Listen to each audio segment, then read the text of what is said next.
অবহেলা এটাকে বলে ইংরেজিতে negligence. There is a jurisprudence of negligence worldwide. If someone commits any negligence, তার নেগলিজেন্সের জন্য দুই ধরনের আইন আছে। একটা আইন হলো কম্পেনসেশন, আর একটা আইন আমাদের দেশের পেনাল কোডে একটা বিধান আছে, এটা 304A of the penal code. এর দুইটার বাইরে বাংলাদেশের ল্যান্ডে কিংবা ওয়ার্ল্ড পার্সপেক্টিভেও আর কোনো আইনের বিধান থাকে না। তবে নেগলিজেন্স ডিটারমিন করতে গেলে there need a specific experts opinion. যেমন একজন সাংবাদিক তার ডিউটিতে নেগলিজেন্স করেছেন কিনা এটা স্পেসিফিক্যালি আরেকজন সাংবাদিকের পক্ষে বোঝা যত সহজ, আমার মতো লেমেনের পক্ষে বোঝাটা এত সহজ হবে না। একজন ক্যামেরাম্যান একটা নেগলিজেন্স সঠিক করেছেন কিনা এটা আরেকজন এক্সপার্ট লোক যত বুঝতে পারবে, আমার মতো দুই চোখে দেখা আইনজীবী এটা এত বুঝতে পারবে না। ফলে এখানকার নেগলিজেন্স সুনির্দিষ্টভাবে আইডেন্টিফাই করতে গেলে there need an expert opinion, not layman opinion দিয়ে নেগলিজেন্স বোঝা যাবে না। কেন বলছি আমি কথাটা দেখুন, স্বাস্থ্য মন্ত্রণালয় বলেছেন তারা যে এটার পিছনে কারণ হলো বাতাসে অক্সিজেনের পরিমাণ কমে যাওয়া এবং কার্বন ডাই অক্সাইডের পরিমাণ বেড়ে যাওয়া। তাহলে সাধারণ প্রশ্ন জাগবে যে অক্সিজেন কি পরিমাণ ছিল,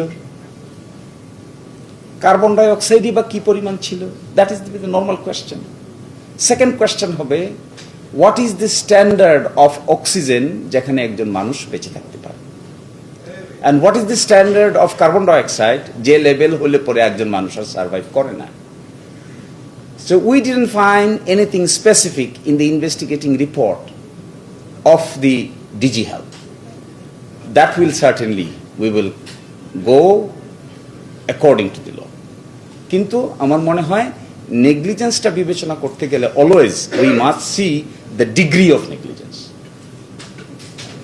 percentage of negligence in its whole. আপনি দেখবেন যে এখানে একটা হিউম্যানিটারিয়ান অ্যাপ্রোচ আছে। হাসপাতাল কর্তৃপক্ষ, ভিকটিম পরিবার, they are working together. This is an example how to handle a situation amicably. আপনারা সবসময় দেখে এসেছেন আইনজীবী একজনের পক্ষে বলে আরেকজনের বিপক্ষে বলে। This is the common understanding. But there are some exceptions in the international level as well. There are some people who can handle the issue amicably with the parties. That is what is my position. And the second one is হাসপাতাল কর্তৃপক্ষের এই ধরনের দায় আছে কিনা, এই প্রশ্নটার উত্তর দিতে গেলে we must ascertain who is responsible for how many percentage. As of today আমাদের স্বাস্থ্য মন্ত্রণালয় এরকমের কোনো ফাইন্ডিং দিতে পারেনি। তারা যে কথাটা বলেছেন in general, so in general যেহেতু বলেছেন এটা তো আলাদা প্রসিডিং হবে, that proceeding will be handle separately. আমাদের দেশে স্বাস্থ্য ব্যবস্থাকে আপনাকে কম্প্রিহেন্সিভলি দেখতে হবে। কোনো পার্টিকুলার বিষয়কে পার্টিকুলারলি হ্যান্ডেল করলে you can have no solution. What should be the solution? Solution is এই ঘটনা যা ঘটেছে, এই অনাকাঙ্ক্ষিত ঘটনার জন্য আমাদের দেশে আর না ঘটে, এই জন্য কর্তৃপক্ষ একটা কথা বলেছেন।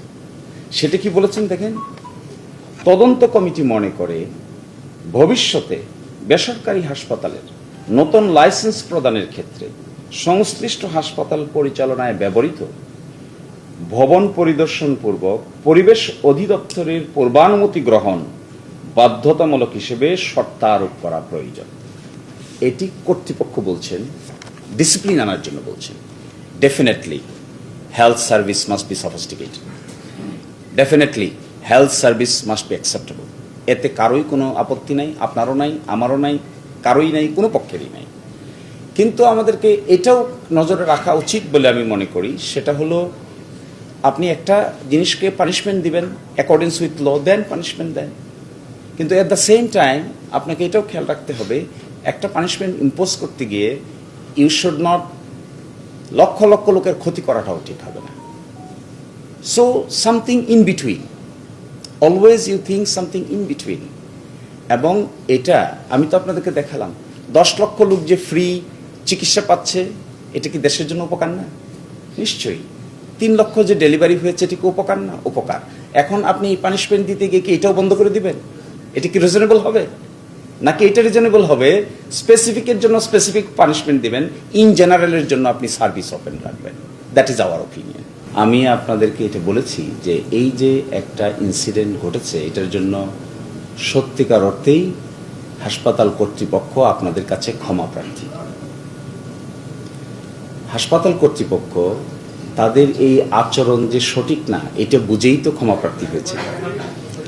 আর আপনাদের প্রফেশনাল, আমরা তো ওকালতি করি, আমরাও প্রফেশনাল, আপনাদের কাছে কেউ যদি অ্যাপোলজি করে তাহলে আপনারা আপনাদের উদার হৃদয় দিয়ে সেই অ্যাপোলজিটা অ্যাকসেপ্ট করবেন, এটা অ্যাকসেপশন। এবং এখানে আমিও আপনার রাইভাল না, আপনিও আমাদের রাইভাল না। তো আমার অনুরোধ, আমি আপনাদের কাছে অনুরোধ করছি, it's a very cool handed অনুরোধ। নিশ্চয়ই আপনারও আমার বিরুদ্ধে গ্রাজ নাই, আমারও আপনার বিরুদ্ধে গ্রাজ নেই, কিছুই নেই, নিশ্চয়ই নেই। আমারও আপনার কোনো ব্যক্তির বিরুদ্ধে কোনো গ্রাজ থাকার কোনো কারণ থাকতে পারে না, আপনারও থাকতে পারে না। কিন্তু আপনারা ক্ষুব্ধ হয়েছেন নিশ্চিত, এবং আপনাদের এই ক্ষোভের প্রতি আমরা খুবই রেসপেক্টফুল। বিগত 20 years I have been working with prominent journalists of this nation. I found them friendly, cooperative. They found me friendly, cooperative, as a brotherly approach.